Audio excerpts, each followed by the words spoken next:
بسم اللہ والصلاة والسلام علی رسول اللہ اما بعد السلام علیکم ورحمۃ اللہ وبرکاتہ ارحب بکم فی هذا البرنامج برنامج التحدث باللغة العربیہ۔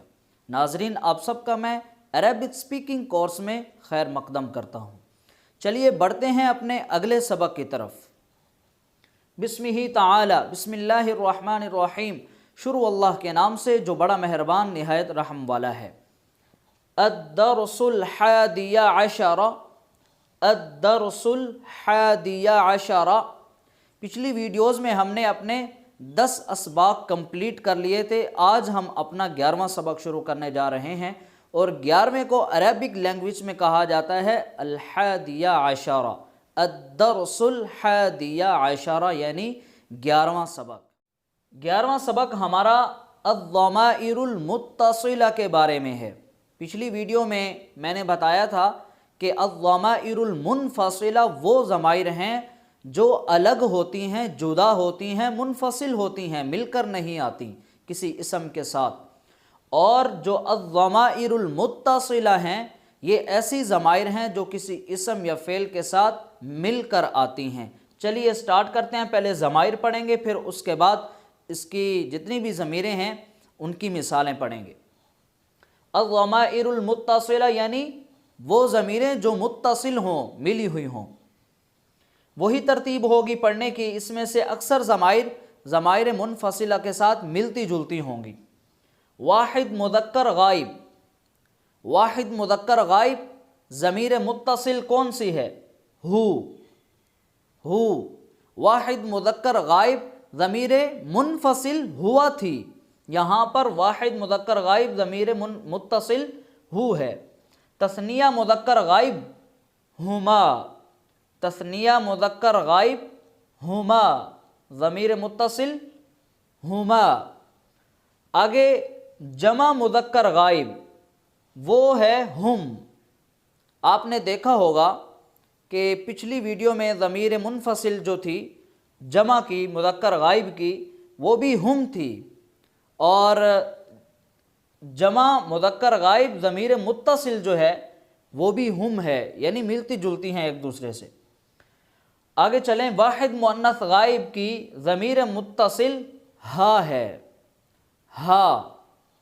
تثنیہ مؤنث غائب ہما، ہما، یہ دونوں ایک جیسی ہیں۔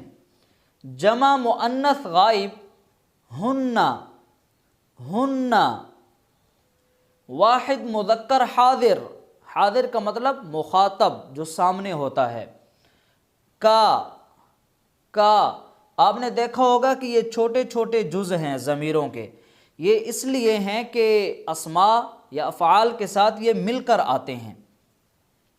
تثنیہ مذکر حاضر کما، کما۔ جمع مذکر حاضر کم، کم۔ آگے واحد مؤنث حاضر کی، مذکر حاضر کا، اور واحد مؤنث حاضر کی۔ تثنیہ مؤنث حاضر کما، یہ دونوں ایک جیسی آ گئیں پھر، کما۔ جمع مؤنث حاضر کننا، کننا۔ اب آتے ہیں متکلم کی طرف۔ متکلم کے بارے میں نے آپ کو بتایا تھا، یہ وہ ہوتا ہے جو خود بولنے والا ہوتا ہے، اپنے بارے میں بتاتا ہے جو۔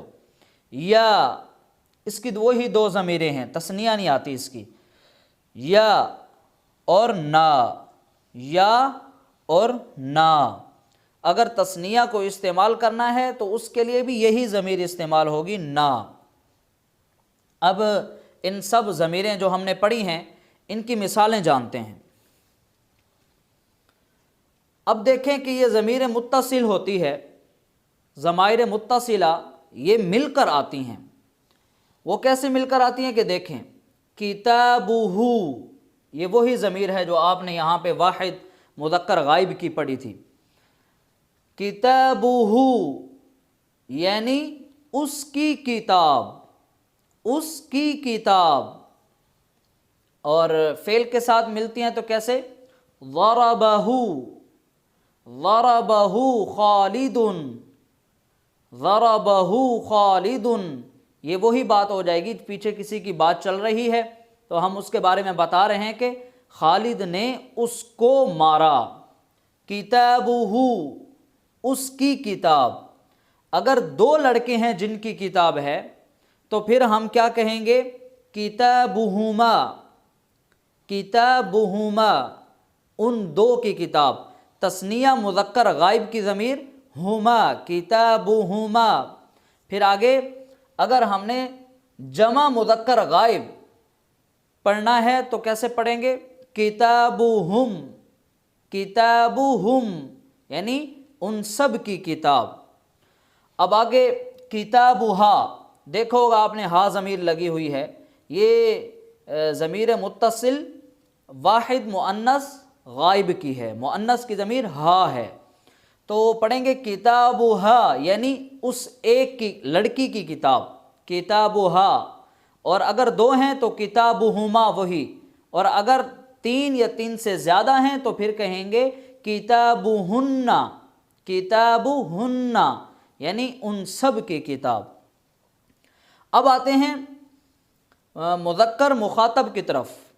اب واحد مذکر مخاطب کے بارے میں کہیں گے کتابوکا، کتابوکا، یعنی آپ کی کتاب، اگر سامنے والا مخاطب ایک ہے، اور اگر دو ہیں تو کہیں گے کتابکما، آپ دونوں کی کتاب، اور اگر تین یا تین سے زیادہ ہیں تو کہیں گے کتابکم، یہ تثنیہ ہے کما، کتابکما، اور اگر زیادہ ہیں تو کہیں گے کتابکم، آپ سب کی کتاب۔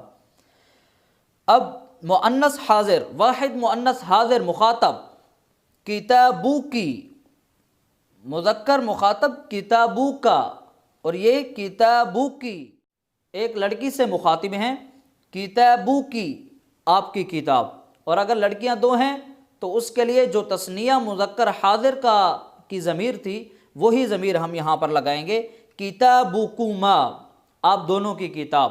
اور اگر تین یا تین سے زیادہ لڑکیاں ہیں تو ان کے لیے جمع مؤنث حاضر کی جو ضمیر ہے وہ یہ ہے، یعنی کننا، کننا، کتابکننا، کتابکننا، آپ سب کی کتاب۔ اب آتے ہیں یہاں، دیکھیں یہ یا ضمیر ہے۔ اب اگر متکلم واحد ہے، بولنے والا ایک ہے، اور وہ اپنے بارے میں بتانا چاہتا ہے تو وہ یوں کہے گا کتابی، کتابی، آخر میں یا ضمیر یہ دلالت کر رہی ہے متکلم پر، یعنی میری کتاب، کتابی، میری کتاب۔ اور اگر دو یا دو سے زیادہ ہیں تو وہ کہیں گے کتابنا، کتابنا، ہماری کتاب۔ تو یہ آپ نے ان ضمائر کو ان کی مثالوں کے ساتھ پڑھ لیا۔ اس کی اور بھی متعدد مثالیں ہیں۔ مثال کے طور پہ قلمو کا، آپ نے جو چیز بھی جس کے بارے میں بتانی ہے اس کی ملکیت ظاہر کرنے کے لیے تو یہ ضمائر لگائیں کہ قلمو کا، قلمی، قلمنا، ہم سب کی قلم، قلمکم، تم سب کی، مذکر کی قلم۔ اسی طرح امید ہے کہ آپ کو ضمائر متصلہ سمجھ میں آ گئی ہوں گی۔ السلام علیکم ورحمۃ اللہ وبرکاتہ۔